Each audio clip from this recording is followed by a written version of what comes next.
Yo, yo, I'm like an addict, do I gotta have it. I ain't even playing, got a really bad habit. If it moves, gotta grab it, fuse like a magnet. Lose, won't have it till I'm doomed in a casket. I ain't playing, got a weird mind. If you work 8 hours, I'ma work 9. If the shoot tastes sour, you should taste mine. I'ma stay in power for a long time. Get up, nah, I ain't a quitter. Toss me the ball, I'm a really big hitter.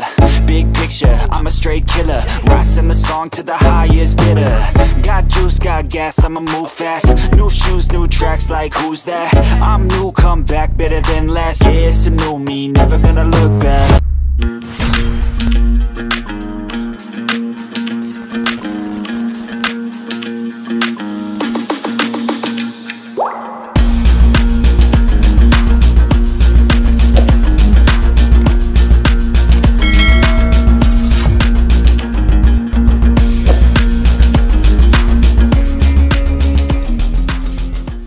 Distribuer na batunions au barozo opportunité à quoi na expo to ça va tester à Covid. Je pense que pour redéfinir bien, je pense que ce n'est pas moi qui est mieux placé pour définir ça, mais je peux parler au niveau à laquelle j'ai la connaissance.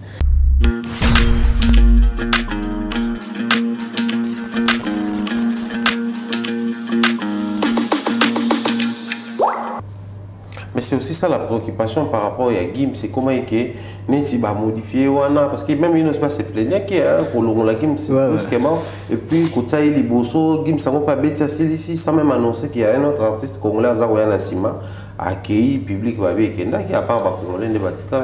Bon, par là, ce que je peux donner comme la lumière, je peux porter comme la lumière à toute personne qui est en train de nous suivre.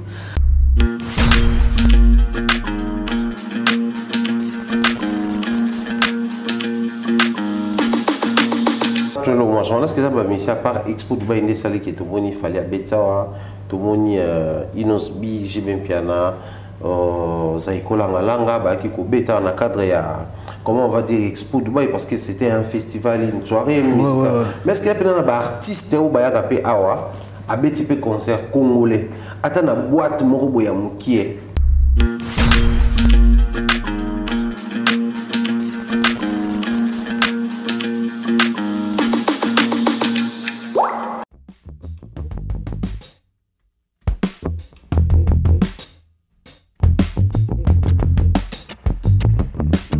Agence Mama Chimène, agence Oyo et Kandi Masolo la carte de Dubaï.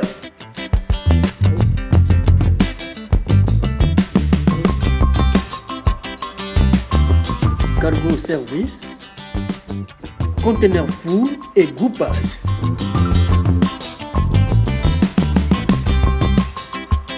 Et la classe et la différence. Achat véhicule Dubaï and Japan. Il y a toujours benga par congolais tout. Au salaire mon bon na yo, au salaire ma business na yo, au ya à Dubaï, balobi adresse et zakaka moko. Mama Chimène, agence assure. Vente billets d'avion. Assistance airport. Assistance voyage. Assistance visa. Réservation d'hôtel. Ok, là, à côté de mon boye, il y a des bambou.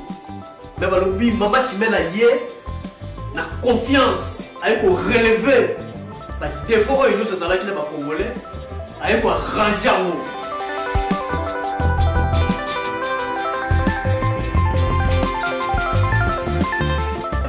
Mama Chimène, c'est la classe et la différence. Confiance na bino, awande.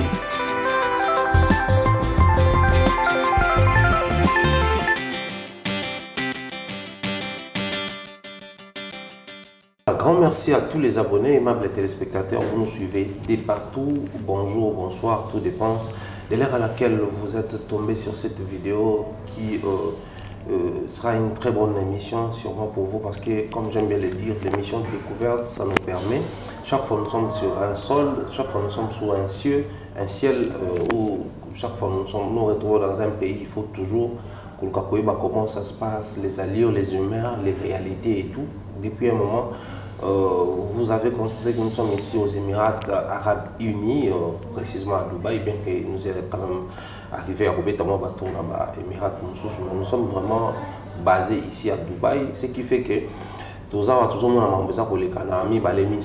je pense que c'est d'une très grande importance que les lots sont là. Je pense que tout est il est avec nous. Déjà à la base, c'est un comme un journaliste basé ici sur place. Pour nous, c'est une fierté de voir que chaque fois que nous sommes ici, nous avons une adresse officielle à Koleka. Quoi de plus normal, vous allez constater que cette émission sera diffusée sur Africa Mamba Télévision, également la cadre de 16 Dubaï, on peut permettre vraiment large diffusion dans les consommateurs au Balingaka, Kolanda Biso. Avec lui sur ce plateau, je vous ai promis à Kinshasa que Dubaï venait d'organiser Expo Dubaï 2020, bien que ça a mis décalage mais aussi pour ce qui est des Congolais ici Dubaï est business, Dubaï est mais est-ce qu'au-delà tout est compliqué. Je pense que c'est important que nous puissions tout petit peu dans le moment où démystifier et au Salabiso un très grand plaisir la plateau à Lilo. Alors sans plus tarder, nous allons introduire notre invité Issa. Bonjour et bienvenue. Ouais, bonjour Thierry Mombaya. Vraiment, malgré tout, vraiment, vous êtes la bienvenue. Hein? Dans Émirats Arabes Unis. Vraiment très fier de nous, de vous recevoir encore une fois à Dubaï. Merci. Sinon, la santé, ça va? Ouais, la santé dans l'ensemble, ça va. Dieu fait grâce. Donc, Makamoto va bien, surtout que nous sommes au mois de Ramadan. Balobi spiritualité spirituel, donc il n'y a rien à dire. Voilà, pour nous, c'est un grand plaisir, mais comme c'est un frère congolais, curiosité kaka. Ramadan, aux Congolais, Ramadan, comme il s'imposer parce que, écoutez, vous avez vivre dans un pays, un pays musulman, tout le monde déjà à la base aux musulmans. Bon, je suis né dans une famille chrétienne, là, premièrement, mais car on est à la Coca-Cola. Islam. Donc je suis musulman, ce n'est pas seulement que comme je suis résident ici, je suis déjà musulman quand j'étais au Congo. Ah, d'accord. Donc ça fait déjà, s'il faut compter, 17 ans que depuis que je suis musulman. Wow. Ouais, je suis déjà bon Ramadan, bon Ramadan, toujours concentré, malgré tout comme on a dit dernier jour, tout comme vraiment dans Souka. Donc si tout va bien, Inch'Allah, je pense que ça nous reste 6 jours. Ok. Ouais, tout cas aussi, c'est déjà Ramadan. Voilà, bon Ramadan, Djibril Banga également. En tout cas, tous mes amis et frères musulmans, bon Ramadan à vous. Je pense que tant aussi la fête mourir à la souka, on a évité. Il dit. On a vraiment évité la musulman, non musulman, donc éviter la batunion, sobaya koliana biso. Tant que nous aurons carême nabiso, vraiment tous vraiment ensemble dans la batunion. Aux musulmans, aux non musulmans, yaka, sangana biso, tolia, et puis tous en bénédiction ensemble quoi. Très bien. Je pense que tous en Dubaï, photo le bango. Dans Dubaï, il y avait aussi un souci, mon pandi sangwazate, trop souvent sautoyé. C'est vraiment tom taya kamakambonae, mais mon pandi sangwazate quitté. Motivation na yo osala awa. D'abord, naloba, kondi makosa la émission awa. Ils avaient facile pour nayo. Après, dans un pays où son bateau tout baï va occupé. Idéal est où et puis comment au salon business mais en même temps pour ça faire émission. Ok, merci d'abord de m'avoir posé cette question. C'est très important parce que Dubaï, nous sommes belé en et zambo comme batbayaka juste pour le business, batbayaka tourisme, batbayaka pour nous passer mon bâton, mais pour nous biso tous les résidents à Dubaï. Au moins, mutu azalaki na Congo, azalaki na domaine ya mususu. Mais soit comme na Dubaï, au moins il y a comme na cargo, il y a comme ko sala ba conteneur, il y a comme alors abosani oya azalaki. Malgré tout, bon, moi j'ai fait partie aussi de ces gens dans zappé na makambo ya business. Mais comme makambo ya émission, ezalaki déjà eloko oyo ngana bandé ko sala. Alors natang pe na komaki awa. Malgré tout, nous avons un business, mais il y a aussi des artistes Dubaï est la miroir du monde. Où les artistes nyons sont enviés peut-être pour se relaxer, pour passer mon bâton à Dubaï, dans un moment de repos. Et ça les footballeurs, et ça les musiciens, et ça les artistes et cinéastes donc il y a mingi art. Alors on a eu l'initiative que les artistes congolais tant bayaka awa, par exemple on a émission tendingue à Paris, tendingue à Bruxelles, tout le monde à Turquie. Dans la Grèce, tout ça. Alors, il y a une initiative il y a la Moussa Makamope et mission. On a à Dubaï, qui sont des artistes ailleurs dans Dubaï, et les politiciens, et les artistes cinéastes. Donc, Olympia en direct de Dubaï. Donc, on a libre, il y a une mission d'Isis Dubaï. Malgré au départ, c'était difficile, mais on a tout un peu pris quoi. Au cours de la caméraman, comme la disponibilité, la disposition, tout ça, on filmé. Donc, là, j'en profite pour dire un grand merci à celui qu'on appelle ABC Le King. Donc, c'est lui qui s'est sacrifié. Il y a charge, malgré tout, au départ, ça a été toujours difficile. Il y a disposer de batan, au beignet, à image, tout ça. Donc, c'est un peu ça. On a imposé et puis malgré il n'y a pas toujours des artistes comme souvent à Kinshasa comme Paris tout ça besoin d'artistes mingi bazala kuna mais tu vois à Dubaï pour mon artiste boy zala moi passer batu mingi bazami basé la misala na bango donc pour passer émission donc il faut que le artiste aya qui azofa na mari na OK bopé akoyamba oté parce que tu vois, l'artiste de la mission de Bazala. Donc, il y a un peu de faut salaire de mission et tout ça, mais toujours, mais quand même, qu'on fournit des efforts, au bazar, qu'on paie sa chance.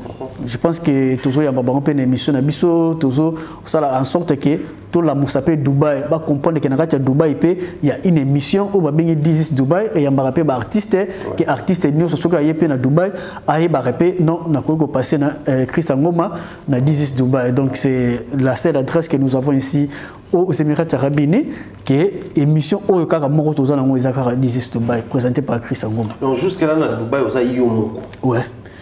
On a Zalaki, bon, il y a celle que je salue en passant, Pierrette. Azalaki Pewana, bane ko pesa ba émission pe mais ces derniers temps nazo mona susté na monde ya média. Donc mais tous ala mingi na ye. Mais actuellement je suis le seul au natikali nazo défendre toujours Bendele à Congo dans kati ya monde ba émission na kati ya Dubaï. Très bien. Alors Dubaï awa c'est vrai ndé moko lobby batbaya peut-être qu'on s'est relaxé tout ça la business mais après ils a quand même place au et ça moi mbala sauter na ya na constant na sala kaso na ye awa sur terrain au mona ke nzela kitoko mboka batongi kitoko okenda marina okenda par exemple na ba Dubai mall bisika za penza mingi en même temps okenda ba désert on a nzela kitoko et tout mais pourquoi pas ni ne sala le quoi yo sur place qui ba artiste tant bayaka au monde ba kopotana tout à l'heure ba film même so mona mta tourner azana poto me bazaka na ndako ba bimate pourtant ba ko tourner on peut bazana Dubai au monde kinzeleza kitoko ça donne une autre image on a autant ba film ba Nigeria ba ouais tourner pe na Dubai na qui film Tanzanie moko na avion tant nazoya na mona pe ba tourner na Dubai en fait les films qui tournent autour des ba films réalisés à Dubaï na tala même film na Bosani da Costa tawoy ba so film ngo to ba no betel so na ngo ba tourner na Dubaï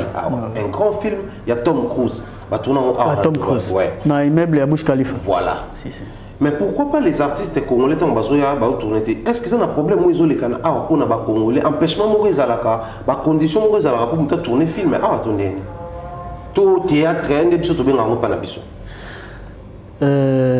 vraiment pour la mutuna là c'est très important au moni na mboka nyonso c'est na ba structure na Dubaï awa premièrement ko bima ko zwa ezana ba image ba benga image professionnelle image professionnelle donc au moins la caméra moko bimi ton caméra on est bimi et quoi attirer kaka attention à policier attention à tout ça ozomona mais au quoi utiliser ba pareil mo ba muke au policier ta leki azomona muto ça la ba vention là donc c'est un peu ça alors pour la rolobaki ko ça ba film aux professionnels na kati Dubaï awa ko zona ba artiste otangi ba to micro swana et ça nanu ba producteur ya makasi tant producteur makasi aye a signé contrat naye a fouti ba moyen naye alors soit immeuble les plus prestigieux le la Burj Khalifa au sala film kuna na kati alors ce n'est pas une chose facile donc a rempli tout producteur a rempli ba conditions aux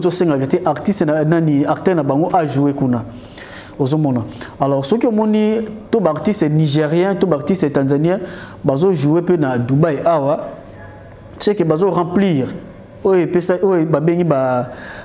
accord na bango na batu ya Dubaï tout ils foutent ba taxi na bango, ils pour que peut-être ça na poste na zo image na place telle, ba ke ba tuni que peut zo image na place telle, ils senga biso nini.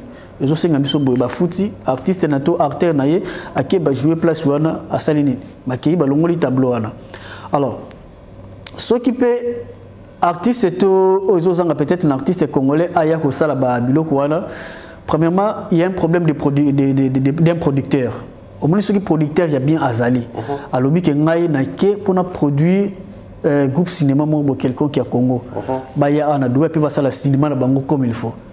Parce que au moment où tu as mais si on vraiment tout ça la film dans Nzela que tu bimisi benza caméra dans Nzela boy et que c'est la présence ya ba policier ba ya ba osenga bino licence to ba osenga bino permis parce que il faut que foot ba pesi bino permis ya ko zo vidéo dans Nzela. OK. Vous voyez? La raison pour laquelle nous avons assez de difficultés à cause du micro, il y a poser on a banzela comme on le fait à Paris, au moment où on a micro, la télévision au boye, mutu pas bani ko PC là. C'est un peu difficile ici à Dubaï. Au tien micro non wana comme on a qui Zakari pe comme là qui m'a compliqué parce que aliyaga meka moi elo comme batu basala na Paris. On a comme l'impression que c'est très compliqué même batu ba qui a pour l'expo Dubaï. Tu sentir pour les journalistes, c'est que Bela Mona Bazakari Baba sur la Pékin ça, on n'a pas senti ça la émission pour c'est vrai Isaki semaine nous à Congo mais batté quand même place en Bazabala ça qui tout ça quand même moi quand les alaka tout film à Banzele tout sentir en monter apparemment c'est compliqué. Ouais bon à l'expo ce n'était pas compliqué parce que kuna image qui n'ont permis. Parce que c'était notre journée le 22 avril. Le 22 mars, c'était notre journée na expo. Caméra to image vidéo qui n'ont permis qui n'ont permis. Donc je pense que Pegin Chassa Zalaki wana tous Zalaki ensemble. Bon, je pense que le problème il y a diffusion na Bangonde. Tous les caméramans, les Zalaki vraiment, mais on a quand même façade, il y a quelques journalistes et puis quelques caméramans. Où il y a la facile à Zalaki, caméra présidentielle et Zalaki. Donc il y avait ça. Mais pour dire que soit une image Nanzela, que ça la émission Nanzela, c'est un peu compliqué ici à Dubaï. Ah d'accord. Mais quand même il y avait quand même des journalistes. Où il y a Zalaki et puis des caméramans à Katia Expo 2020. Très bien. Alors, par rapport à la réalité dans Dubaï, tu Simba, Penza, Expo Dubaï, on a tout petit comme Kenda, on salon dans Souka. Dubaï, mais c'est belé, tout banana nos Congolais, dans Dubaï, est-ce que vous allez ensemble? Parce que on a comme l'impression nga c'est Dubaï binga lo bango tina bébé. On a sona emboka, ngana yeba bandiko nga bazaka wapi, ba vivaka ndenge nini. Na yeba sifuna lié loko Congolais na kenda wapi, sifuna mona Congolais to solo la na lingala na kenda wapi. Mais image au biso to pesa liban les ali, surtout na diaspora bisika to kenda na mona kango na Kenya, na mona kango pe awa la fois dernière, bisika tout ça net tous ensemble. Est-ce que ça même réalité na Dubaï? Et ça va que les obima congolais place à ça ensemble té nous connaissons que na Dubaï ba congolais pe ba ka loba diaspora sont des to karato ba ça va ensemble. OK, merci beaucoup pour la motuna. Je pense que la diaspora congolaise aux Émirats arabes unis muto peut-être azami peut-être rolobelango azali mais tant que ngana se présenter awa na komeka koloba par rapport à on appelle comme des réalités ici à Dubaï. Ce que moi je peux dire par là la communauté congolaise ici aux Émirats arabes unis vraiment bomoko ezalaka. Bomoko ezalaka. Toyoka na bamboka mosusu ezalaka moins compliqué moins bilinga. Tu sais toujours à l'étranger premièrement ils ont un problème de disponibilité. Là c'est un problème de disponibilité et puis Deuxième chose, s'il y a un problème, au moment où les Congolais se sensibilisent. Je pense que dernièrement, tu as perdre papa Hippo à Dubaï. Donc, je pense que 2 semaines déjà depuis rapatrié corps na Congo, il est de Sud Kivu. Donc, il y a qui corps qui na Rwanda, après Rwanda, alors, tout ça, est la communauté congolaise, il y a Émirats Arabes Unis, des Basangana qui ont une initiative, dans la chambre à la Mouquité. Alors, la communauté congolaise est tellement qui tout se sensibiliser entre nous, tout Bambongo, tout ça, et puis la famille aussi a contribué pour que tout ça corps au niveau du Congo. Alors, au niveau du Congo, ce n'est pas une chose facile à Dubaï. Mboga oyo etonda ba taxe, mboga oyo on a 17 000 $ pour rapatrier le corps ya Moé. Donc ce n'est pas une chose facile, mais les Congolais bazala toujours wana, bazala toujours soudés. Malgré tout, moi le problème est mais ce que je peux dire par là, dans la diaspora congolaise, dans les Émirats Arabes Unis, vraiment tous malgré tout, moi distance, je suis à Dubaï, je suis à charge, je suis tout ça un peu moins distance par rapport à mon place, il y a mon qui est à l'aise pour nous faire. Donc, mais s'il y a un problème, tous un groupe de Congolais où nous allons déjà en ligne quoi. S'il y a un problème, tous un le président Amandola Azawana malgré tout Azala qui est malade mais inchallah Nzambe a apprécié Njoto Makasi Azawana et puis tozana papa Sektubi yende mtala mukarapenja encore plus pour qu'on ait même dans la prison qu'on ait par-ci par-là s'il y a des difficultés un Congolais a un problème comme Rapenza, papa Nabiso Atanas Azali, papa Roger Nzaou, maman Dorcas. Donc, la communauté congolaise vraiment tous vraiment soudée. Et puis, la seule communauté Oyo, respectée dans les Émirats Arabes Unis. Ah bon? Dans les Africains. Sérieusement? Oui, ça nous est arrivé même dans le niveau il y a Covid. C'est là où on a compris que la réputation des Congolais est vraiment au sommet.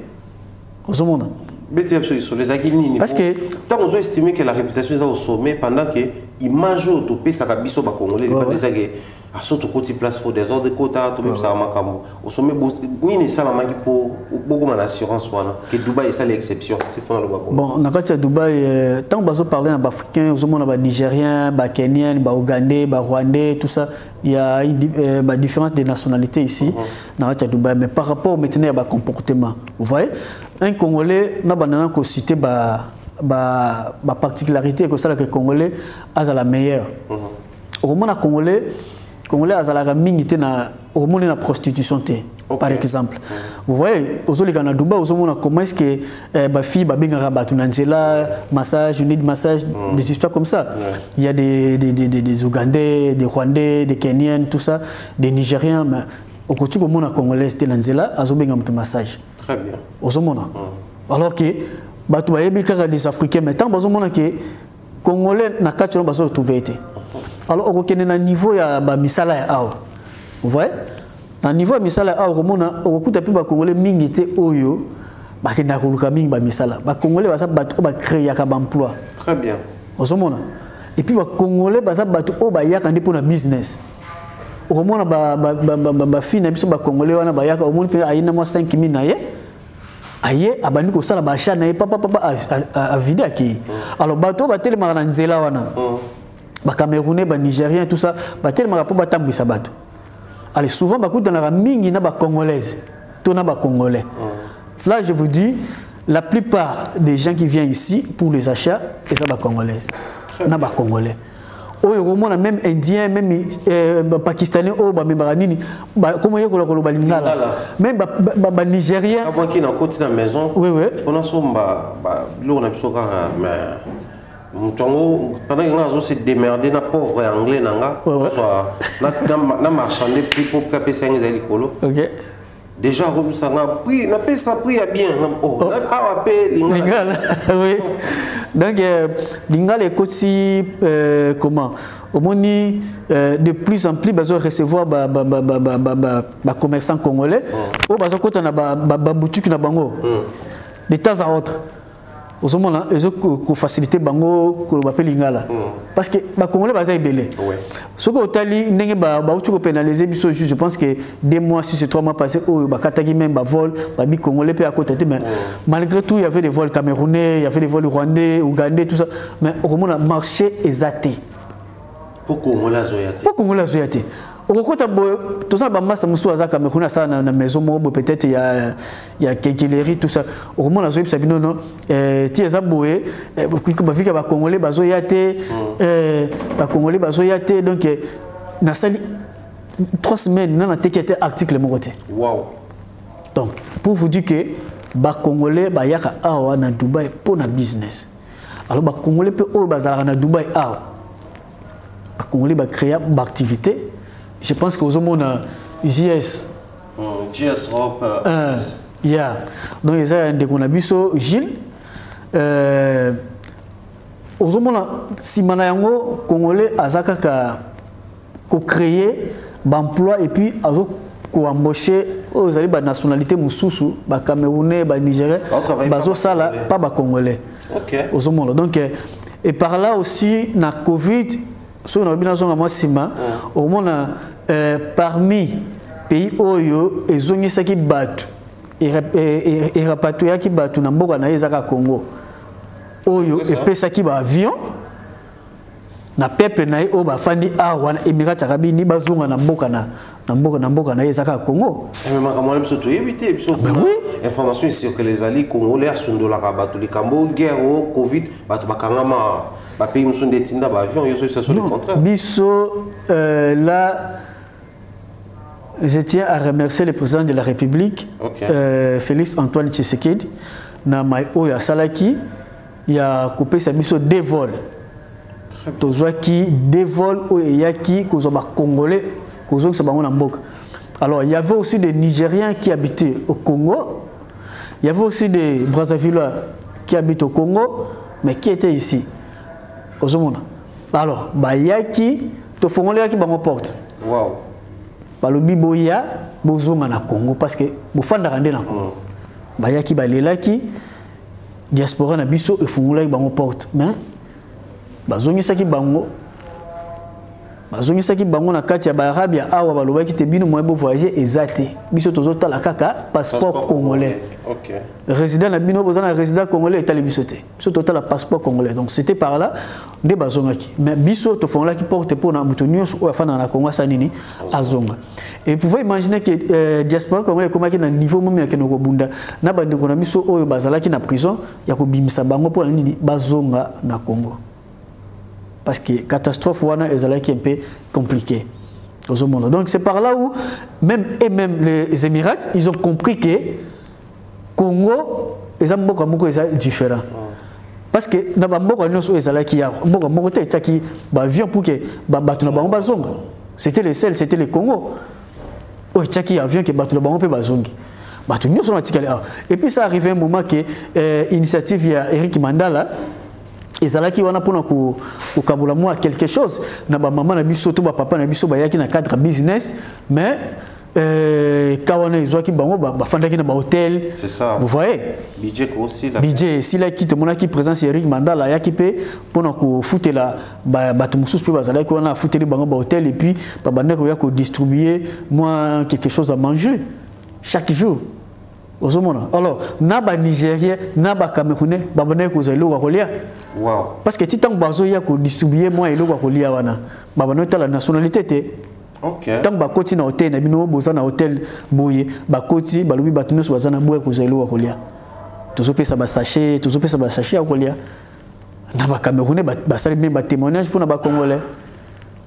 Alors, ils ont même policier a vu même Congolais d'infraction. Donc, je ne sais pas ce que vous savez. Ce que vous a tenu, where are you from? Tu es de quelle nationalité? Sur le bique, je suis Congolais. Ah, Congolais. Ah, ok. Go. Vous voyez? Donc, tout ça, estime Moroboy, Awa Namboka Oyo, est un peu moins différent de la nationalité Moussous, ok? Ce que vous Nigeria, Monica, Ate, oh, Ate, ou la qui résidence, n'a pas habité. Yo, photo que nous, car, Congolais. Donc tout ça quand même na considération na kati ya mboka oyo. tout aspect, tout secteur, il y a pas faire les canaux. Dubaï, biso, c'est vrai, hein, et ça, on parle de Dubaï, ils sont mamoutuka, ils sont mablo kwa kotongandako, ils sont mablo kwa koteka, na Kinshasa, surtout biloko mingi za train électronique et tout ça là. Moto tongandako, moto tonga immeuble, même biso ils a comme ça chaîne à télévision, on a comme ça les budgets, mo peut-être on a trouvé beau ça là bas achat. Il y a encore un des alara, en fait il est canadien, c'est bien au but pour créer un emploi, pour engager même dans l'étranger. Mais pour créer un emploi, généralement, pour créer un emploi, c'est compliqué, le business c'est compliqué. Ah, les termes, tout le temps, c'est business. Ni ne ça là que mon tout automatiquement faut que tu business. Et ça la seule chose c'est ça la mara. Ah ouais, tout ni tout banana noana. Bon, Dubaï en soi, ils ont un business. Ok. Donc là, ils ont le rôle bosso. Donc, awa na Dubaï business des chapeautaka. Yango moni ba business ko isa na classe par classe. OK. Yango on les ambo ba milliardaire. Les ambo ba milliardaire moni ezala ba milliardaire boyo moni ba kutai na Dubaï. Oh ezala bobo moni ba kutai na Dubaï. Donc mutu no so soka ye na Dubaï ata azala ki footballeur azala ki boyo mona a se lancer moi beaucoup plus dans le monde de business. Américain un peu ko mixer quoi. Ko mixer donc raison pour laquelle je vous avais dit que au moni mutu no so pe so rauti Congo azala ki na domaine peut-être azala ki maçon. Vous voyez? Alors ceux qui azala ki maçon au niveau Congo a commis na Dubaï dis-moi un peu. Bon, tout ça, la construction na biso pe na Congo, ya bandenge na biso kaka. Au moment où mutu nesko aye awa, azomona kete atalika ba gratte les awa. Yemo atalika na niveau Congo na tonga de niveau te. Comment asuka na niveau na des chambres salon, moi trois chambres salon. Comment na niveau Burj Khalifa. Faut comment na niveau Burj Khalifa do et singa suko faut zonga ba chiki. Ba niveau au sala na Congo peut-être niveau na yango te ba kopeso awa. Do faut ba peso niveau na ba maso ba utiliser ka no moni suko awa ezandenge mususu. Do afo zonga élève. Parce que on a tika tout le monde na bango pe. Il y a des Congolais au batongi expo wana. OK. Oui. Expo on a Expo 2020 ba Congolais. Parce que tous les qui sont présents, les Congolais sont expo et belé les Congolais sont expo. Au pays il y a qui oui, exercer le domaine de la construction, il y a une agence de l'économie. Je pense que nous avons des immeubles, la construction, tout ça.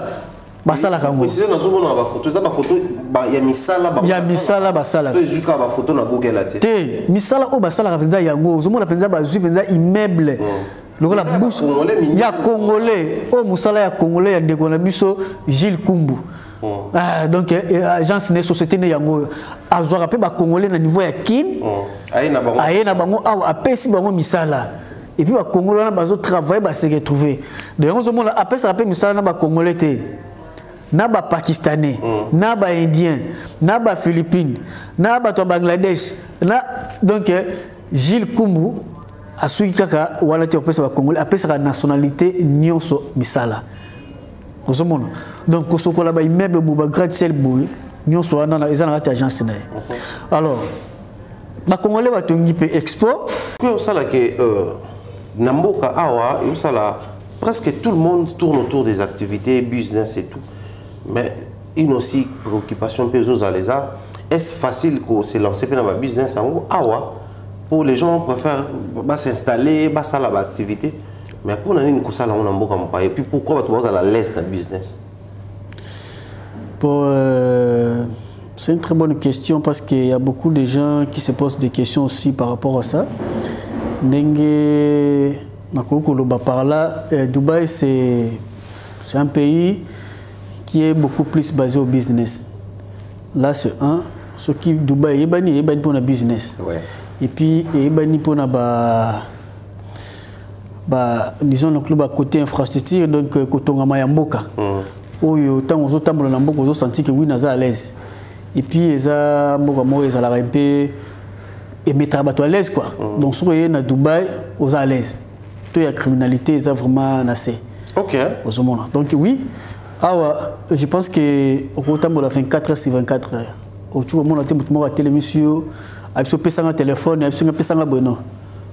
Alors que ceux qui n'ont pas Paris, au coup de Babylone, ou sur la peine de Bazué, tu m'as alors que dans Dubaï, tu es vraiment à l'aise. Vous avez $500,000, vous avez beaucoup. Ah bon? Et au-dessus, comme on a monté à Donc c'est un peu ça. Bon, du côté, donc il y a un Dubaï, premièrement, il y a business. Raison pour laquelle les hommes ont toujours une idée, une image de business. Donc, premièrement, il y a un monde qui a un domaine tel, mais il y a un monde qui a pour nous facilement. Il faut côté, disons, cargo, côté boye, côté bodo, à côté de business, peut-être que dans le domaine pour exercer au niveau de Yamboka. Mais tant que oui, on dit que oui, bon, sur le du côté business. Que ce qui est boye, il y a une diversité, il y a un article pour que se retrouve un peu facilement.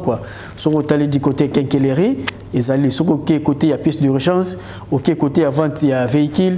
Donc, il y a une diversité, il y a un bilot où ils ont à Dubaï, pour se retrouver facilement.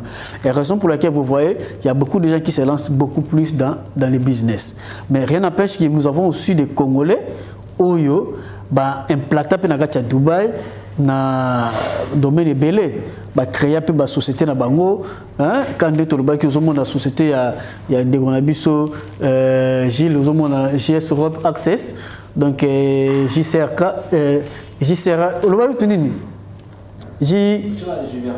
Jivera aux hommes une société il y a une Jiveral donc esa société moko ya munene esa ya un Congolais aux hommes on y à quel côté business ya côté kabiloko ya kotindaka na Congo non a créé entreprise na kati na Dubaï alors na kati entreprise na wana azoko zwa ba indien azoko zwa ba Congolais azoko zwa ba différentes nationalités au bazo sala na kati ya entreprise wana aux hommes donc mais beaucoup plus na Dubaï cadre et business. Très important, nous avons une bonne communauté. Vous avez vraiment réputé les Congolais ne sont pas là. Et entre autres, tout le monde a même la diaspora, il y a beaucoup de choses qui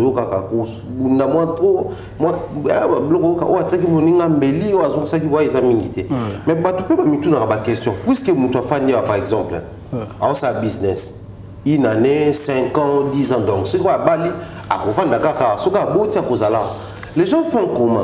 Et moi, c'est un qui s'est mis à Kinshasa. Ah, ouais, ça va étranger, tout démystifié dans Dubaï. Si moi, ça va me laisser, Babo Taka va pour l'année. On a dit que Bateau Belé, Bazo, c'est la paix. Oui, mais parce que nous avons mis la question. On a comme on va moi, c'est ça, je disais, faisons un bout à la Congo. Minga la yoka bon. Bon, au monde, l'État à Dubaï, et reconnaître un étranger, il faut que botte à Dubaï. Parce qu'ils ont des conditions où on peut battre pour mouton à botte à. Ah bon? Ils ont impossible, mais ils ont possible. Mais pour botte à Dubaï, ce n'est pas une chose facile. Ah bon? Ouais, parce que je pense que dans une semaine passée, une démocratie congolaise à Zalaki dans hôtel, moi Malaisie là qui à Zalaki en grossesse, donc si bitumba ba benga ki ambulance yaki a otiko bimisaye moi il y a 6 mois. Oui, na minute oyo moi na za hôpital et maman na ya za côté mususu. Mais s'il faut compter déjà les montants à laquelle il a dépensé, dans écart à 5 jours, c'est déjà dans les $5 000. Wow. Ouais, c'est déjà dans les $5 000 parce que moi, à Botami, na ba moi et kokate, depuis ba juillet, ba lobi, au cours de moi na yote, biso mona to s'occuper na moi na yo, au cours banoyaka peut-être après 2 jours ou bien chaque jour pour na ko kota la moi na yo. Mais aux en droite ya ko soirée. Avant au moins peut-être ça peut te prendre 2 mois. À comment la santé normale. À la peine normale, bon, tu peux remettre au moins. Vous voyez un peu des cas. Donc, même si on a une facilité, à quoi plus ou moins $10 000. On a un bota. On a ce qu'on a kawana à boteli. C'est une mauvaise intervention parce que moi, on a ce qui est normal. Mais le bota, c'est normal. Il y a aussi des Congolais, des Congolais qui ont bota à Dubaï. Mais il faut que vous en ayez des moyens. Juste pour foot, droit là-bas, au Dubaï, ils ont 5 au foot là-bas. C'est trop cher alors. Oui, c'est coûteux. Au moins à Dubaï, quand on paye sur facture, ils ont vendu. tant au signer parce que bango penza ba pesaka ke ngana za na posa boye ba sale liyo ba pesio so za capable au sale so za capable au salate mais c'est quoi kobota voilà ce que dans le sens normal mais kobota dans le sens que nous disons dans les petits peuples que mutumoko boye neti biso au fano na Dubai awa au lobi kete na za na momi na ngai moi si na ngai est-ce que abotila na Dubai vous voyez un peu donc isa moi passe mais nakolo baboué ezama pasi soki na mutu o azana na réglementé donc vous avez un règlement disons que vous allez reconnaître na gouvernement de Dubaï dans le sens que vous avez une résidence na yo vous voyez ce que vous avez une résidence na yo et que madame nopé azana résidence na ye vous voyez donc vous avez reconnu bo futara ba droit na bino bo futara ba ni na bino donc ezana ngo facile pour nous obota parce que gouvernement est bio. Un autre aspect, quand on va à Dubaï, tu vas à business, tu vas à côté au Soma qui est côté na Congo bien entendu, tu vas à payer pour investir dans ce secteur rebelle. Mais si par exemple tout le monde toujours mon angolais est commis, tu vas que Chypre kotanga, tu vas qui et belé babimi na Kiev wana bakenda ki Ukraine kotanga Dubaï ba to kotanga te ana wa ba to ko investir na ko somba ko oteka muto ya kotanga non na yo kité ba école ezalaka toti université na Dubaï ezalaka toti OK merci que genre de tota mo la santa congolais mo aya a kotanga kotanga sono zo mama atanga sana arabo sono zo mama muke par rapport à Néo Roboto Lubaki, là faut na sa précision pour les Congolais, Batunos parce que va comprendre que Koboto est rendu à Dubaï. Parce que si je vous dis que les gens à Bana Moussa soit Bota à Bakogisi 10 ans, toi Bakogisi 15 ans, il y a Ovasté. Ovasté ils ont le là donc au moni awa isalaka tant que Boyaka Boé. Vous avez un visa peut-être il y a un mois, non? Oui. Donc vous êtes censé de rester ici pendant un mois. Si vous êtes peut-être un mois, il faut renouveler le visa. Alors si vous renouvelez, il y a un overstay. Donc au dépassé date, il y a un mboka bateau. Alors, tant au dépassé date, il y a un premier jour et ça la ranine. Ça va taxer à 250 dirhams. Par jour. Est-ce que le premier jour, les qui comme les gens ont 250 dirhams. 250 dirhams est équivalent à $70. Voilà le premier jour. Alors, la journée, nous sommes au Hollande, on a 100 dirhams, 100 dirhams, 100 dirhams, 100 dirhams. 100 dirhams équivalent à $27. Vous voyez? Aussi, $70 le premier jour. C'est quoi ça, un mois, on va rester. Donc, vous allez multiplier. Premier mois et première journée il y a $70 et puis chaque jour $27 vous allez multiplier équivalent à nombre de jours au Sala. Si vous allez une année on multiplie son nom moi dans université c'est que moi na sali 15 ans c'est que à ça dans documenté à Manamboka ndenge. Alors ça arrive aussi des fois au moins bakangi moi. Oh oui. Et comme la paix tu bien bazuye mwana tango aboti mwana za na inane to bakangi bino na babilo mwana ndengwana ki boti mwana moko boyo l'état zo reconnaître était besoin ba documenter bazuye bino mwana et puis mwana wana ki et mwana wana siko akisa la formation akomi pe to bien on le ba comment est-ce qu'on appelle ça mais tu bureau de net na kini na rolo ba bureau de quoi bato bayaka kokanga bato en tenue civile. OK. Ozomona. Donc aibi père na été abi mère na été. Le tia zo kanga yo ezolobeli lokote. Bazali ana Dubaï. OK. Donc bana wana baza sans père sans mère aibi bangote. Donc bakanga bango mwana wana penza parce que boboti na manière mo un peu criminelle. Bon respecter mais ko na bangote parce que bino boye awa bozana ba document de tourisme. Et puis, quand batali papa, Azan a vasté peut-être il y a 10 ans. Maman Azan a vasté peut-être il y a 8 ans. Moi, on a bangoyemo. Ça arrive des fois, ils ont la banane musu ba on a bimate donc ba mona ba koko na bangote, ba mona ba ndeko na bangote mais bazalaka awa. Parce que pour qu'on effacer au vasté ezai belé trop, nam ta foot. Yango zo mona difficulté ba mususu bazana na Dubaï. Dubaï zamboka moko boye. Et ça a un stress ma casse. ouais eza na bato mosusu bakufela baparent moya azonga eza te mpona nini aza na ovacité baza na posa na ye na mboka akoleka na aéroport a ndenge nini soki batali niongo na ye peut-être aza na niongo mpenza beta ye soki obeta soki aza asandi ya pendant 8 ans ya ovacité babeti soki okalki nango eza mbongo bamapango na kini yo ndima kofutaka mpo oke na dei donc Dubaï eza mboka moko mpona kofanda awa il faut kolinga kozala korespecte oyo eza baprincipe na bango donc kolinga document na yo ezala bien à chaque fois esili il faut kolandela yango à l'amiable pour que ozala dele bon bapesaka mpe visa ya 3 mois ofandi pendant 3 mois monu kina na renouveler wana soki olingi kozwa résidence te mutu mpe okofanda asali mpe 5 ans avivaka na bavisa 3 mois. On touche un point très important. On va dans la classe, mais parenthèse, on a kaka. Dubaï, ata oboti mwanawa, ata obaliawa, ata salenini, appelle ça nationalité. Ojate, jamais. Parce que pour faire un an, ah yo mozo ovacité de Jésus bandana, $47 et comme $27. Parce que aux obligés de renouveler la visa, pour ça l'année on touche point résidence. Ah mon résidence, pas genre ils ont une résidence en fait. Avantage dans les années en dehors il y a visa. Aux appels obligés à un visa, tous ils ont une expliquez bon tous ont un visa 1 mois, tous ont un visa 3 mois et puis tous ont une résidence. Et résidence c'est variera de 2 ans à 3 ans. OK. Donc ceux qui ont ligné qu'au fan dans Dubaï, premièrement il faut respecter les conditions à Bango. Première des choses, visa à Bango est à l'expirer ou renouveler. Donc ça il y a 3 mois.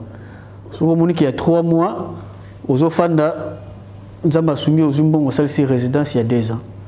Si vous avez résidence il y a 2 ans, au salissé il y a 3 ans. Alors avantage ni na moto à la résidence na na visa que renouveler ba visa.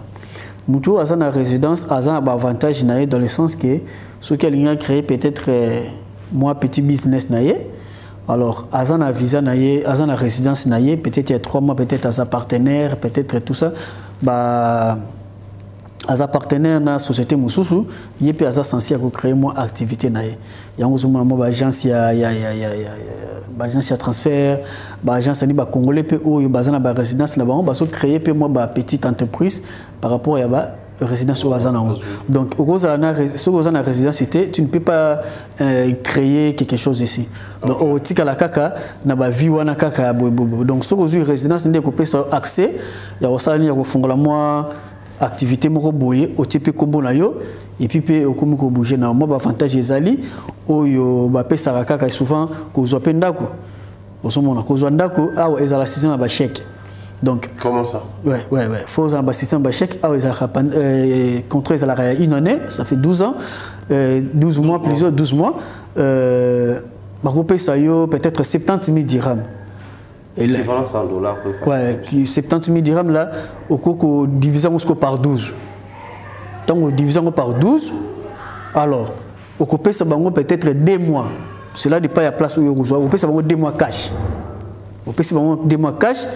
10 mois on est au PC bango ba chèque au salaire bango ba chèque au PC bango on sala nini après 2 mois ba ke na banque ba bendi bon après 2 mois ba ke na banque ba bendi bon ba roya au soute bazongela yo tout ça au moins que ba mona ke continuer les vide et ça na provision te parce que ceux qui saliguent période douane par exemple regarde benda bon mais continuer à bon ouais et ceux qui va coûter bon te na continuer yo et ça na fine. Donc, au fout à pénalité. Il y a faille royale au dire. Au fout sous pénalité. Oui, mais parce que au PC bon chèque, mais chèque nous en a provision. Donc, chèque sans provision. Vous allez payer les pénalités. Ouais, vous allez payer les pénalités au fout pénalité nayo, au fout sous n'importe quoi. Mais bon, bim sauté l'anda on dengue à l'arrêter, bima l'anda tout non. Et jusqu'à ce que aussi ça contrat na bango, il y a une année. Ato tika na ba dette na bango aweza so zo tika na ba dette na bango bazo kipe oté mais bazo chaka ba fine na bango ba pénalité na bango bazo continuer kaka jusqu'à ce que ato zo futa bango te bazo continuer jusqu'à ce que comme na point ya suka nde dossier fungwa mi pana yo. OK Nde o kesko ba justice o ko bima suna mboka te. Non, bah kangi on est mou. Ah, c'est que ils ont la prison, comme la prison libre. Parce que on a trouvé que yo bimano soute. On va pas tourner nous kana Dubaï. On va bima batali comme on a système qui était Chris Angoma. Mayo bima qui na wala na biso. OK. Ah, ils allaient ndengwa do yo ma Dubaï pour bakanga mutu na nzela ezala ma passe. Donc ils allaient la prison moko boye libre. Donc ata on dit ça na bango na bango ba vaste wana o sali 5 au futa raté. Ba tiki na bango ga yo. Ozomona. Ba ko kanga yo soki o sali eloko moya mabe. So ba kangi ba moni ke ba c'est l'accès document. Ba la ba tel document na yo ils ont déjà expiré. Ah wana ba kangi yo. Mais que bozo le kanoka na nzela ba kangi pour ça na documenté pour dossier aussi expiré déjà ils ont ma passe. Ozomona. Ils ont ma passe mais o bimate yo monde comment pour ça ko bimate o kende wapi comme la prison les yango mo baton susu awa azotambola mais akomena ba dette ya gouvernement awa mais aza pour ça so kamboka au moins ina nzela ko la mutu et baby mais azali normal ça so raisonner famille atika il faut azonga akozonga te futa nyongo na bango futa nyongo na bango. Ça me rappelle mon tour de Kokuta na nzela wa ça fait kabakana. Ouais, ça arrive passer le comme tu es bébé. Ouais. Et comment parce que au moni batmususu bazwaka au moni activité azana activité ma cas c'était que ça là que afutaka visa chaque après 3 mois. Ça peut arriver moi difficulté ils qui paf à côté na ba pénalité wana et scanner et mémier azo konsu ko s'en sortir. Aux hommes là so comme déjà na 2 mois et 3 mois. Bon nous so on ramuke. Parce que du jour au jour, on a $27. $27 au matin. Et matin, dis-moi. Sur le salaire, 6 mois. Ça arrive des fois. Donc là, il faut. Et ça, la passe mingi. Bon. On va louer la banque. On va faire un fan. On va faire pour le tourisme. On va faire des conditions. Et ça, qui me s'abattent. Vu que malgré ça, biso peut fandika toujours me rappelle au bunda na Dubaï. So zomona biso toujours retenir kaka boye, ce n'est pas une chose facile. Donc Dubaï, on va comment on a besoin d'un bon on temps aux aéroport 10 Dubaï. Mais bon on va komaka bienvenue. Bango ce que va boye na bango komaka Dubaï. Ah 10 Dubaï, ici c'est Dubaï. De temps au côté il y a qui côté na championnat makasi au benda championnat makasi social les athées italien au mo ba milliardaire mo ba millionnaire de temps yo ko fana faut bongama so boy na kende Paris bachelor social kende Belgique te ningo zo la mukape ozo futa boy kende et puis la maison c'est trop cher à Dubaï, c'est trop cher. Bana classe. Basalara. Non, nous voyons qu'il y a une école.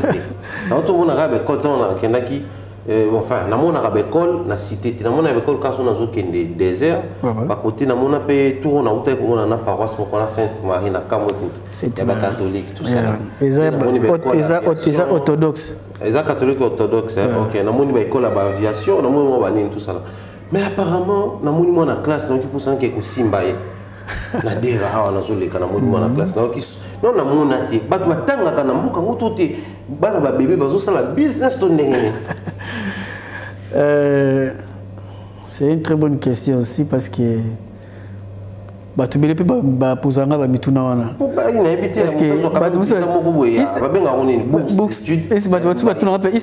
Est-ce que à Dubaï là-bas il y a des études, il y a l'université, est-ce que la classe peut courir oui. Il y a plein de gens qui se posent des questions à propos de ça. Mais à Dubaï, il y a aussi des écoles, il y a aussi des universités. Nakati à Dubaï, université canadienne, université américaine, belge, tout ça, ils allaient. Donc, dans la classe, ils allaient. Ils ont une école, ils allaient. Et surtout que nous avons des Congolais, puis des Awa, puis des Bouta Awa, alors, vu que ceux qui sont parents sont bien structurés, ils ont des documents et qu'on empêche les gens de l'école. Donc, nous avons les boss pagi zabana. Les boss pagi zabana, bana nimi satu baza awa, ba tangara aba kendara école. au monde.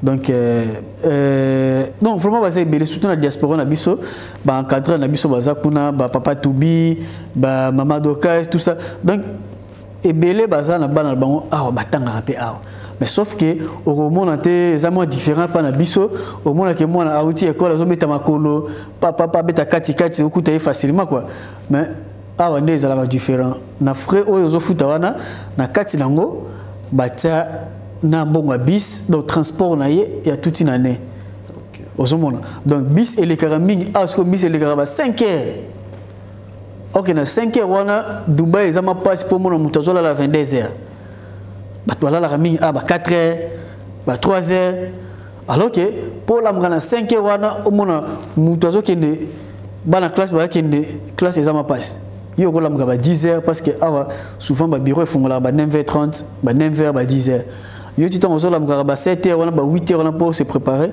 bis ici qui ndage déjà alors ba air yango wana ndi omona ba bis wana ile kaka devant ba immeuble ko zo bana ya classe ba tie bango ba bemi bango ko zonga la bango omona ba 16h ba tiki bango pa ba ki ou ba parents na bango ba leki ba zui bango omona bango ka ndingo wana mais pour mona bango penza ke boye bana classe ndenge to zala biso na Congo omona boye di bana classe basangani basali moi qui rena bango bazwa kozonga ka ezama passe mais il y a des fois peut okuta na peine na métro ba mususu okuta na bango na métro qui rena de 10 personnes 10 élèves bazana bango wana bazozonga na bango donc ezala lango bana classe batangaka et puis du côté universitaire aussi il y a aussi des Congolais que je connais oyo il y a aussi des Congolais que je connais oyo batangaka awa na ba université ouais batanga na université canadienne bazali donc baza vraiment ebelé oyo to loba ki vraiment ko to photo ki to zobango to sala moi émission na bango très important pona ko la ki saba congolais que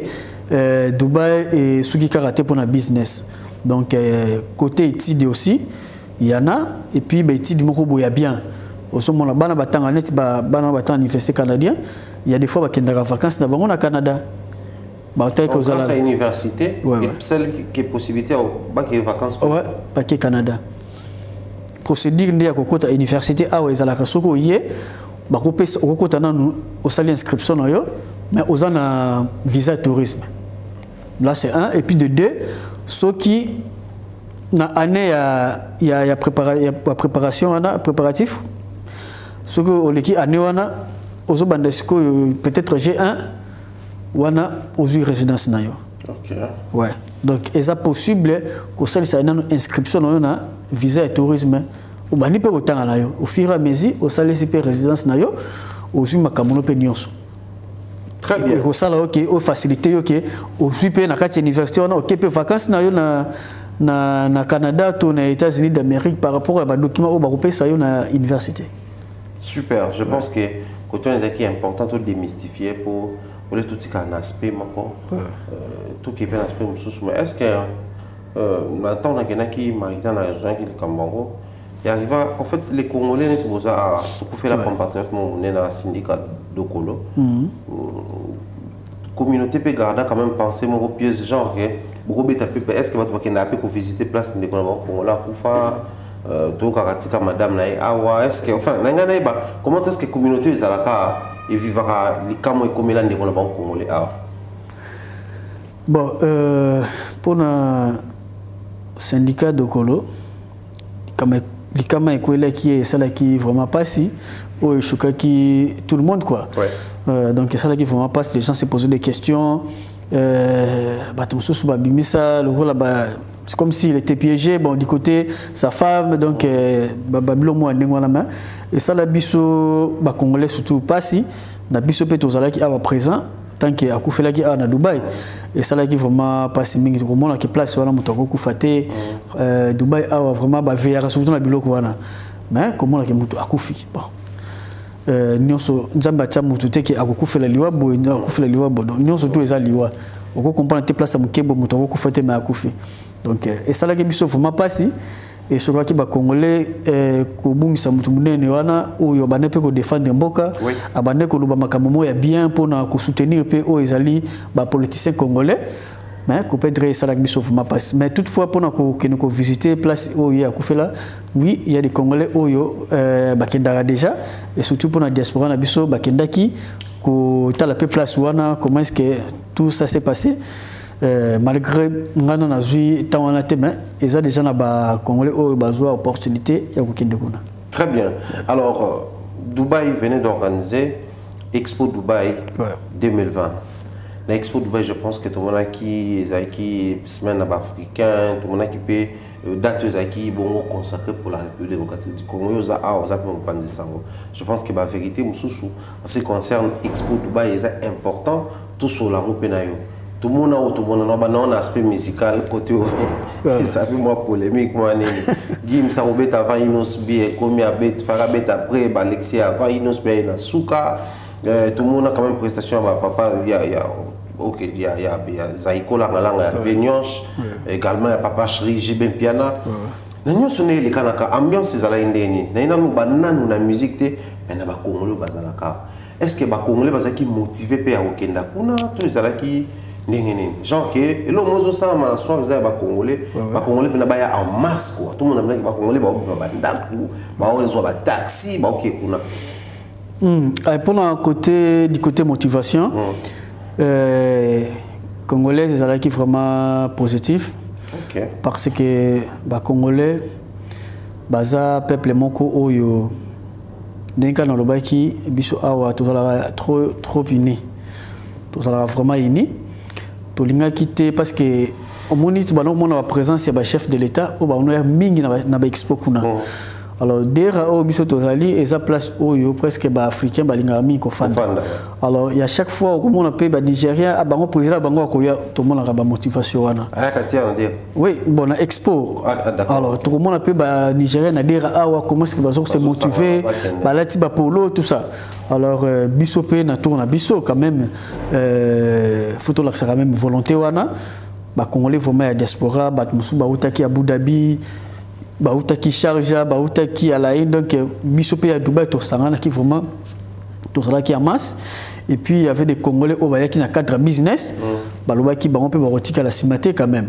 Tant que mon aki biso diaspora, tout remettre qui on peut polo, bazwa qui ba chapeau, bazwa qui bambon la bango va test à Covid, bazwa qui peut ba celle ça qui va test na bango à Covid, ba sistaki parce que tout le qui kuna chef de l'État kozala. Donc, tokendaki vraiment kuna en masse, il y avait des bis où yo bachaki anje pona ko escorter batu jusqu'au l'expo. Vraiment tokendaki en masse. Je pense que si je peux parler directement du concert ouais, ton compte est déjà public et zalaki. Public et zalaki vraiment en masse. Parce que on a même vu Inospie pas déployer dans la télévision l'émission pour le cas. Je crois que c'était chez Papi Mouvement sur la santé. Comment est-ce que alignement ne ça m'a bien été organisation qui bien au point qu'il y a 60 qui bien été. Tant Gim ça d'ici, il n'a pas annoncé qu'il y a un autre artiste congolais qui est arrivé, bah tout le monde tout va naître au Kenya. Ouais. Concert où les gars en fait. Bon, concert et les Ghana qui n'ont très bien. Je pense qu'aujourd'hui, le Congo, la RDC. Mais c'est aussi ça la préoccupation par rapport à Gim, c'est comment il est modifié parce que même il ne se passe pas qui pour la Gim et puis quand il est bosso Gim ça va pas bêter ici sans même annoncer qu'il y a un autre artiste congolais Azaroya Nassima accueilli public va bien qui a pas congolais de Vatican. Bon, par là, ce que je peux donner comme la lumière, je peux porter comme la lumière à toute personne qui est en train de nous suivre.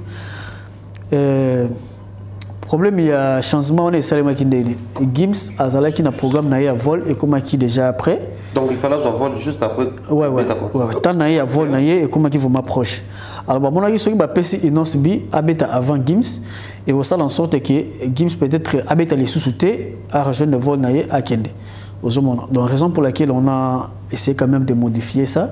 Donc mon avis Gims avec Obeta na place il y a Inosbi malgré tout batu bazalaki déjà un peu désespéré parce que batu peut yaki on pona Inosbi ozomona azapi na ba melomai na ye obayaki pour ba ko assister na concert na ye alors ba moni Gims pas bête malgré tout Gims a joué qui vraiment on ba kanisa qui déjà que oui Inosbi bête à sauter mais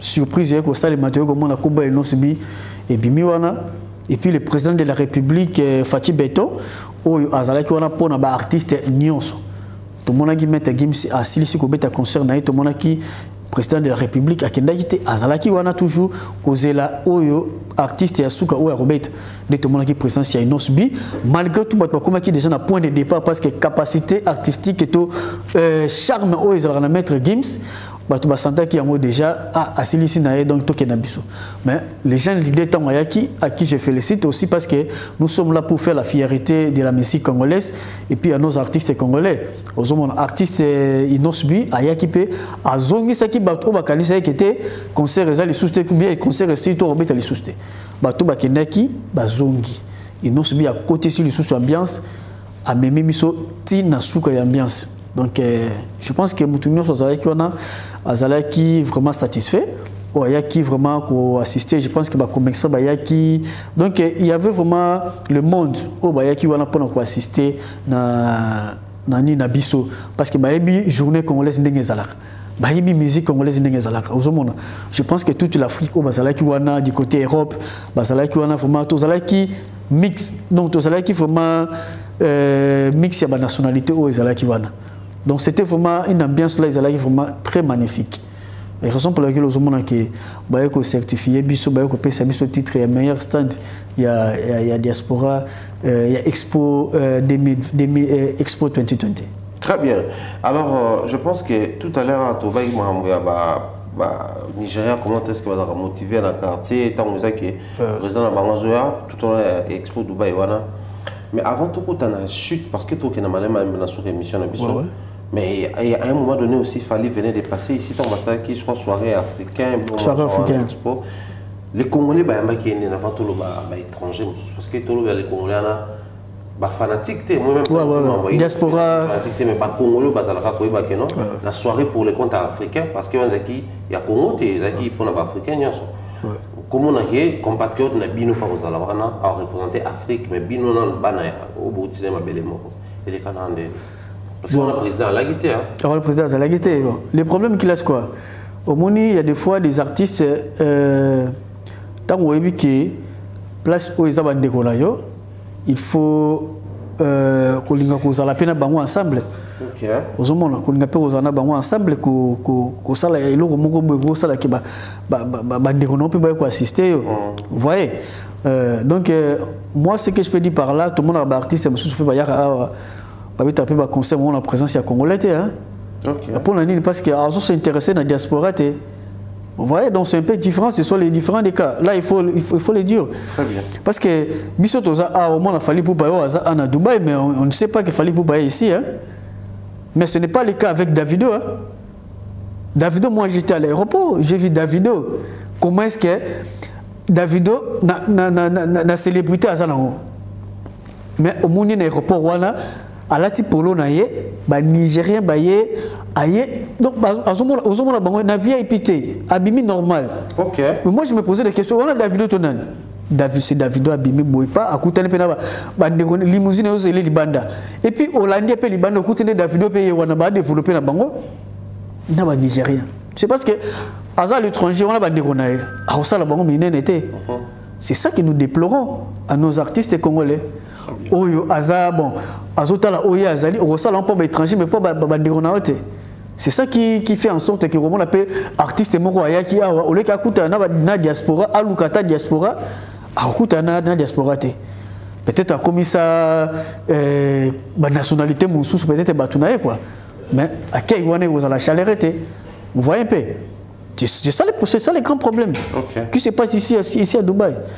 Il a fallu pour pas être ici, mais quand il fallait pour pas n'est pas en contact avec la diaspora congolaise, il n'est pas en contact avec les Congolais. Et comment voulez-vous que les Congolais quittent leur demeure pour assister à un concert? Comment on a sauté? C'est ça le grand problème. Toujours le cas fallu pour pas être. Nous avons des grands artistes qui viennent ici à Dubaï. Au Baïk on livre pas concert, on collaboration à Dubaï. Il y a toujours le journal ce que ça va misser par Expo Dubaï des salles qui tout le monde il fallait à Betsawa. Tout le monde Inosbi, Jibin Piana, Zaiko Langalanga, qui bêta dans le cadre comment on va dire Expo Dubaï parce que c'était un festival, une soirée musicale. Mais est-ce qu'il y a des artistes au Bayagapé Awa, abeti pe concert congolais ata na boîte moko boya mukie mais quand même abeti parce que tout le monde a ko Davido avec kuna a presté pe quand même mais apparemment ba congolais babeta ka wa te ata congolais moko te musicien yaka. OK, Dubaï tout ils interdit na ba congolais yango na ba yaka te to bino de diaspora oboza bolinga ba congolais te finalement je ne comprends plus rien. Bon, s'il faut parler de ce qui concerne livrer des concerts comme en Europe, ici à Dubaï, nous avons des grandes salles. Tous les grandes salles, Oyo, artistes minés les bayaka robeta. OK. Ouais, festival à Macas, c'est ça le rappelle à Dubaï. Mais pour dire que la communauté congolaise qui artistes mokoyaki à Betty, na Place Terre, tout ça, au moni n'est que le Dubaï est banni côté du côté business. Alors, il y a un autre qui tout le monde en sorte que Dubaï est reconnu sur le plan artistique. Oui. Que les artistes afin de Fabregas, Binafilé, tout ça, bah il y a pas Dubaï, il y a un cadre tourisme mais il y a un concert. Vous voyez? Oui. Parce qu'ils ont peine à salle mususu o ils awa. Bon, ils ont dépend de peine auparavant, il n'y avait pas du monde ici comme des Congolais quoi. Il n'y avait pas beaucoup de Congolais. Ou peut-être un concert vous voyez. Mais aujourd'hui, s'il faut compter, les Congolais sont vraiment ébélés à Dubaï. Ils sont vraiment ébélés à Dubaï. Sur aucune charge, aucun Abu Dhabi, vous allez trouver des Congolais. Mais ça demande aussi les gens, des producteurs, à qu'on supporter artistes, qu'on peut s'aller cacher et puis qu'on ait place à Koki ko beta concert naé mais ceux qui artistes le qui beta concert naé à Dubaï ba place les belé o ya ko livrer concert naé ba Camerounais ba kokende ba Congolais ba kokende il y a beaucoup de Brazzavillois tout ça car ba monde ba keno ko beta na ba Afrique kuna bazala pe et ceux qui ba lobi qui artistes wana roya to ba sala ba promotion naé promotion aux ala quand même promotion aux ala artistes wana aux ala pe satisfait parce que yemo ko comprendre que azana à Dubaï. Donc réponse claire et ali aucun artiste musicien congolais a bêta concert. Bon, à mon avis, de ce que je connais, Moutouté. Souvent, dans mon présence, il y a Weranson. Nous avons vraiment un grand concert. Parce que Weranson était ici, à Outaki Oman. À Outaki Oman, et puis à part Oman, Weranson était venu ici à Dubaï, à laquelle nous avons des artistes musiciens ici qui évoluent à Dubaï. Au Congo, au Kenya, c'est qui livre souvent les concerts dans des différents endroits ici à Dubaï.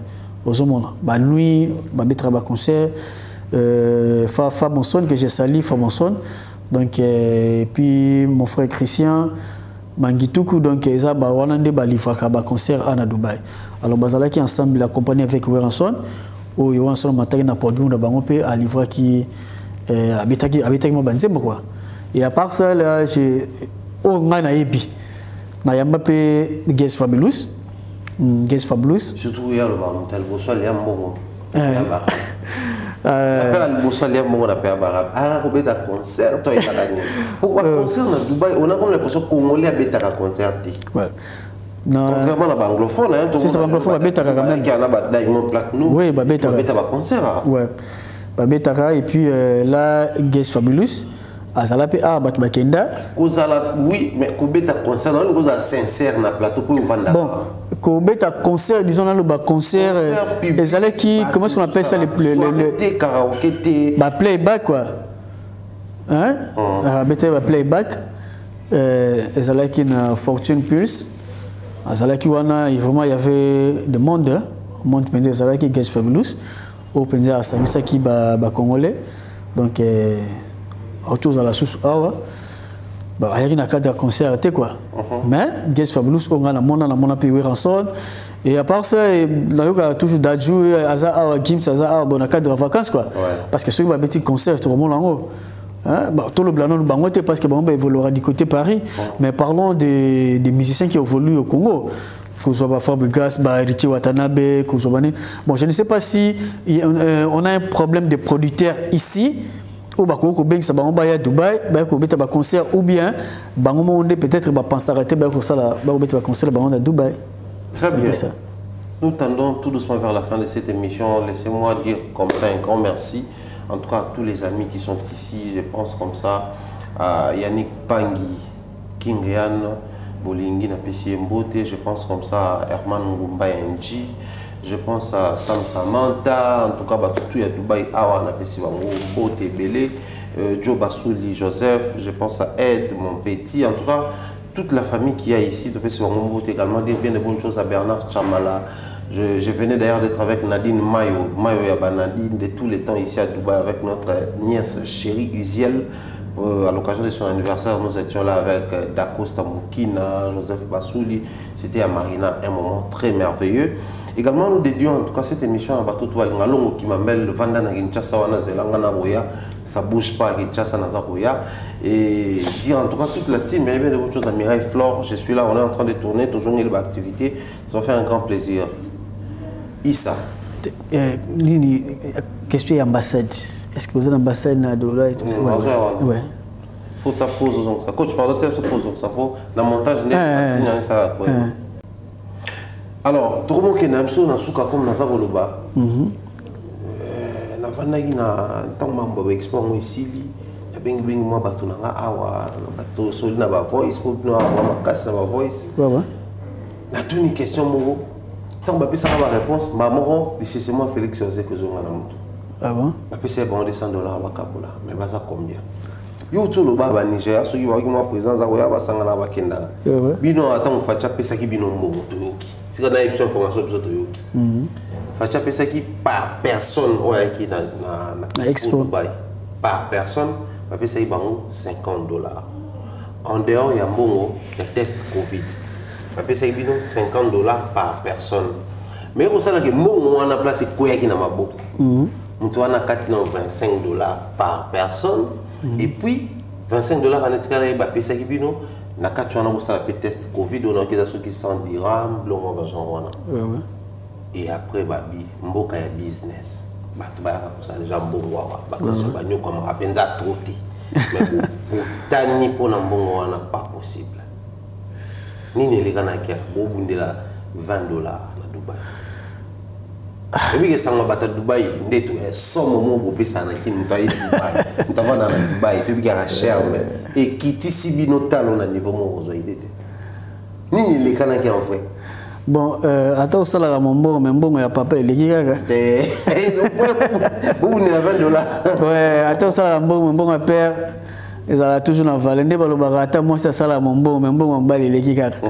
Ils ont bien au moins un attends, tout ça, on a un businessman. Bon, il y a père, ils ont bon père. Donc, président Fatih Beton, il est comme les papas des Congolais. Bongo, oyo, batundenge bazolo bake, batika kimbongo na communauté congolaise pour na distribuer na batunions au baroz opportunité à quoi qu'il y a expo. Tout ça, ça va tester à Covid. Je pense que pour redéfinir bien, je pense que ce n'est pas moi qui est mieux placé pour définir ça, mais je peux parler au niveau à laquelle j'ai la connaissance. Il y a Rolobela Yango. Principalement, na système qui était na place où on a la partage. On c'est la batukeo, foula ni soit autant, soit $25 que nous ça Covid, soit bosser ça Covid. Mais soit moi un peu moi chance wana nazala qui déjà na ba relation na expo kuna avant en tant que président il y a qui dans le premier tour. Ouais, nazala qui déjà kuna na mono soit déjà ba image tout ça. Alors nazala qui déjà peut na ba billet et belé à expo au ba pesa kingai pour tous ceux qui wana à qui j'ai mes respects à monsieur le ministre Jean-Lucien Mboussa, ministre des Affaires extérieures, et mutu asimba ki penza expo wana et bande na oti comme na suka vraiment nazala ki na ba billet belé à laquelle ki batu pe ba mané ko ya vers ngai. Ah, il ça, pesa biso billet, vous avez un billet tout ça. Mais pour ce qui concerne le partage, tout montant au président, à Tikaki, na diaspora ngai nazalaki pe wana te ozalaki te mais ozalaka a ozamoka oui oui tout non kasi de façon générale fatia tika ki mbongo to tika ite pas problème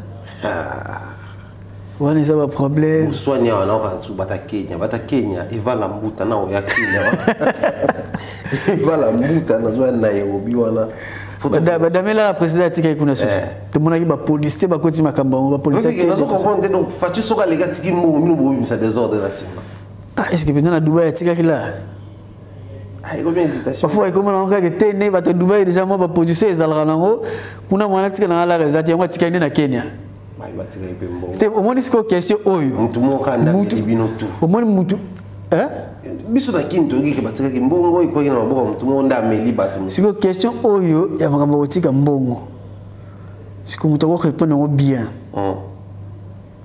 tanga kubona ke kuluke tala mutu ko répondre bien na zone sa yo ma tanga komone awa ezalaka te ozomona wana siko faut que nesiko na administration ya diaspora batu oyo basimi makambo na kati ya Dubaï awa donc lorsqu'on parle de la communauté congolaise on voit directement le président Mandola tozomona Sek Toubi tozomona ba mama Dokas donc organisation union sur les cas diaspora et pasara kitoko. Alors pour la kolobaki président atika kimbongo et mbongo wana ba komoko kabelongo de bouche à l'oreille bon ngabe na zala mingi pe na côté wana parce que ba bengi sa nga mingi s'il y a des manifestations ba bilo mo ndenge wana na kendaka mais pour dire que président atika kimbongo mbongo wana ba kabolo d'une manière là un peu criminelle je ne pense pas parce que au moni batu na biso na tolobi ba sala liboso na biso baza un peu batu moko boye baza ba soifé d'argent quand même ba mona déjà mbongo ozomona bon mbongo te président de la République a rotika et ko sala ke e banoko ko pesa bilinga donc mais on a vu les gens oyo ba témoigner qui peut que ngai ba pesa ki ngai mbongo na sa test à Covid nga ba pesa ki nga pe ba polo ba pesa ki nga pe boye na koti pe il y avait des gens oyo bazwa ki mon solo ba kota ki pe expo toujours ba moyen de transport quoi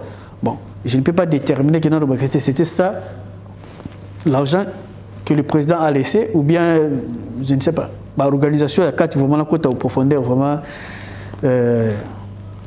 à la mienne pour répondre peut-être tu as administration et diaspora. Très bien, vous comprenez pourquoi on a insisté à la question de Yawa. Il faut tout lever la main. Expo Dubaï, c'est très important parce que comme la révision est belée, moi tricage, moi tout ça là, il fallait tout y aller tout long là, équivoque à la méthode, tout comme Nasuka.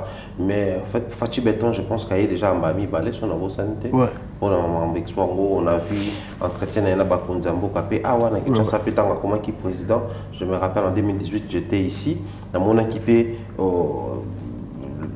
Bakonzamboka bakita pekuna qui ça tout le monde peut être pour créer vraiment renforcer les liens entre la République démocratique du Congo et les Émirats arabes unis très précisément ou particulièrement Émirats à Dubaï.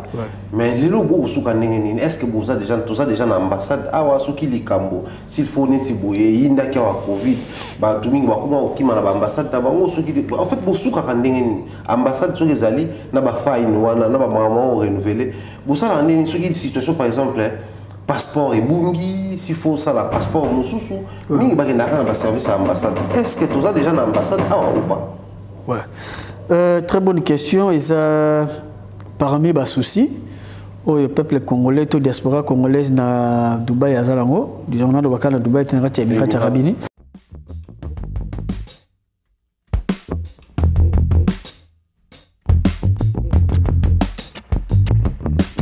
Agence Mama Chimère, agence Oyo et Kandi Masolo la carte na Dubaï.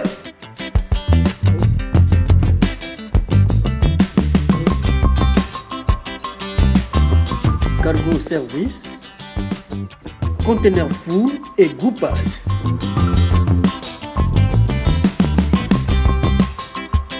Et la classe et la différence. Achat véhicule Dubaï and Japan. Yango tozo benga ba congolais tout. Au sala mon na yo, au sala ba business na yo oya ka Dubaï, balobi adresse ezaka ka moko. Maman Chimène, agence Assir. Vente billets d'avion. Assistance airport. Assistance voyage. Assistance visa. Réservation d'hôtel. Ok, là, à côté de mon boye, il y a des billets. Mais balobi Maman Chimène a na confiance avec relever la défaut et nous c'est ça là qui n'est pas congolais avec ranger